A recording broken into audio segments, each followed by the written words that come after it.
Et l'une des caractéristiques des temps de la fin, ce sera l'abandon de la foi en Christ, l'abandon de la sainte doctrine, l'abandon de Jésus-Christ de Nazareth et l'attachement à des démons de séduction, à des fausses doctrines inspirées par les démons.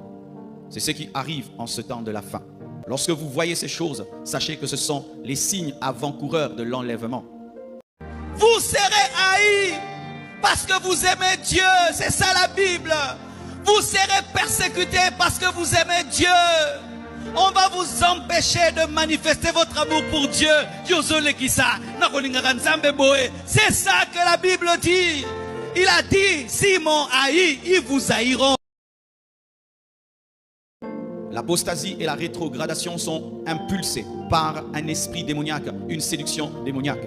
Sachez mes frères qu'à la fin des temps, des esprits de séduction sont en train de travailler à vous ramener dans le monde, à vous faire quitter la foi, à vous faire quitter la sainte doctrine, à vous faire quitter la sainteté, à vous faire quitter Jésus de Nazareth. Lorsque le diable te voit en Christ, il est jaloux parce qu'il connaît les Écritures et il connaît ta finalité. Il sait que si tu persévères et tu n'abandonnes pas, tu finiras au paradis, tu finiras dans la nouvelle Jérusalem céleste, tu te retrouveras là où il était et il travaille à te sortir de la foi. Il travaille à te distraire, à t'embrouiller. C'est son plus grand travail après qu'il ait été incapable de t'empêcher de recevoir Jésus. Persévérer en Christ. Persévérer en Christ. Telle est la volonté parfaite de Dieu. Ne vous laissez pas séduire par les puissants de ténèbres qui opèrent en ce temps de la fin.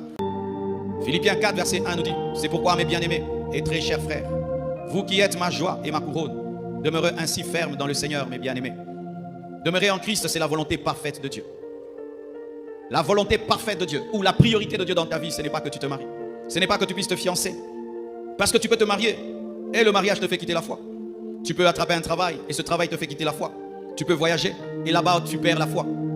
La priorité de Dieu dans ta vie, c'est que tu puisses rester ferme en Christ.